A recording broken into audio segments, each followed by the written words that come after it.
Vaksinasi bagi pemohon perpanjangan pajak kendaraan ini dilakukan di kantor Samsat Kota Makassar. Bagi para pemohon yang belum divaksin, diarahkan untuk mendapatkan vaksinasi saat kepengurusan perpanjangan pajak kendaraan. Tidak hanya divaksin, bagi para pemohon perpanjangan pajak kendaraan juga diberikan sosialisasi aturan berlalu lintas agar menghindari pelanggaran dan juga kecelakaan. Kita juga tetap meningkatkan kedisiplinan dalam rangka protokol kesehatan karena kita tahu ini merupakan tahun kedua dalam situasi pandemi kali ini.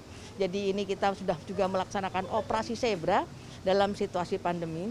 Kami tetap berusaha selain meningkatkan kesadaran masyarakat terkait dengan bagaimana berlalu lintas sesuai dengan aturan, juga kita juga mendisiplinkan masyarakat dalam protokol kesehatan.